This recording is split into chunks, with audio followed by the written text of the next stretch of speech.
नमस्ते दोस्तों, हमारे चैनल इकारा स्टोरीज में आपका स्वागत है। आज की कहानी का शीर्षक बुढ़ापे की लाठी।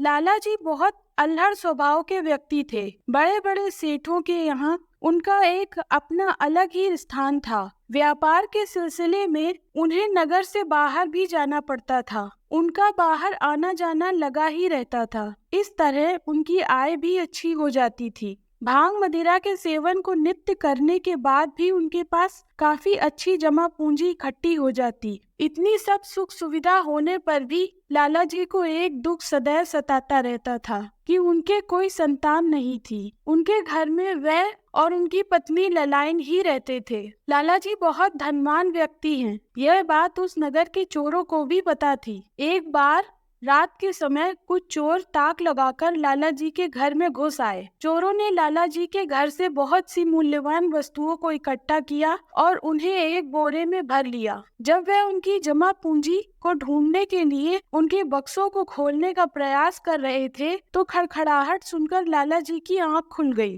लाला जी ने देखा कि 4-5 तगड़े से चोर उनके घर की चीजों को बटोरने में लगे थे। यूं तो लाला जी भी बहुत शक्तिशाली थे, किंतु उन हट्टे कट्टे चोरों से भिड़ने की उनकी हिम्मत ना हुई। वह मन ही मन कुछ तरकीब सोचने लगे जिससे सांप भी मर जाए और लाठी भी न टूटे। कुछ देर तक माथापच्ची करने के बाद उन्हें एक तरकीब सूझ ही गई। ललाइन को उठाकर वह बोले, ललाइन जी एक बात बताओगी? गहरी नींद से जागना ललाइन को बहुत बुरा प्रतीत हुआ। वह चिढ़कर बोली, बात तो एक नहीं 1000 भी बताऊंगी, पर बताऊंगी दिन में। तुम तो दिन भर भांग मदिरा पीकर पड़े रहते हो, मुझे तो सोने के लिए बस रात ही मिलती है। इसमें भी तुम्हें बात पूछना सूझ रहा है। ललाइन और लाला जी की बातों में चोरों को भी मजा आने लगा। वे चोरी करना भूलकर उनकी बातों को सुनने में मस्त हो गए। लाला जी सरल स्वभाव से बोले, अरे भाग्यवान, तुम तो जरा जरा सी बातों पर गुस्सा हो जाती हो। तुम्हारे मतलब की ही बात थी, इसी वजह से पूछने लगा था। तुम दिन को कहती हो तो मैं दिन ही में पूछ लूंगा।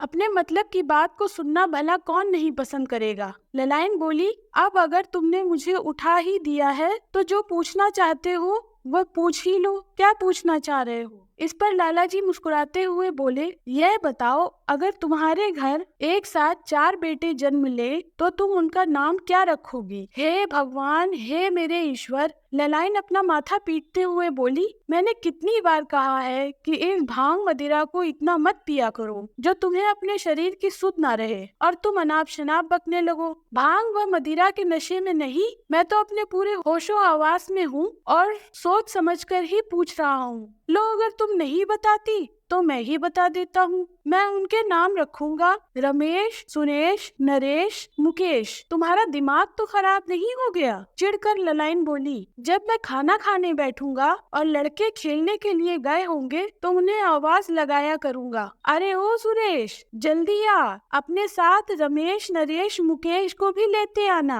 बड़े ही जोर से चिल्लाते हुए लाला जी ने कहा। ये चारों नाम उनके पड़ोसियों के थे। उन्होंने जब लाला जी की चीख पुकार सुनी तो वे जान गए कि हो न हो लाला जी को चोरों ने आ दबोचा है। ऐसा सोचकर वे अपनी लाठियां लेकर दौड़ पड़े और सामान लेकर जाते हुए चोरों को पकड़ लिया। अब ललाइन जी की समझ में लाला जी की सारी बातें आ गईं। वे मुस्कुराकर लाला जी की ओर देखने लगी। लाला जी ने ललाइन से कहा, देख रही हो, ये है मेरे बुढ़ापे की लाठी, एक साथ 4-4। बाद में जब लाला जी ने अपने पड़ोसियों को अपनी तरकीब बताई तो वह भी हंसते हंसते दोहरे हो गए। इस प्रकार लाला जी ने अपनी थोड़ी सी बुद्धि का प्रयोग करके बैठे ही बैठे चोरों को पकड़कर अपना सारा सामान बचा लिया। दोस्तों, इस कहानी से हमें यह सीख मिलती है कि मुसीबत के समय में हमें अपने बुद्धि विवेक का पूरा इस्तेमाल करना चाहिए, जैसे कि लाला जी ने किया। दोस्तों, मेरी ये कहानी आपको कैसी लगी कमेंट में जरूर बताइएगा और अपने दोस्तों के साथ शेयर भी कीजिएगा। मेरे चैनल को प्लीज सब्सक्राइब कीजिए। धन्यवाद दोस्तों।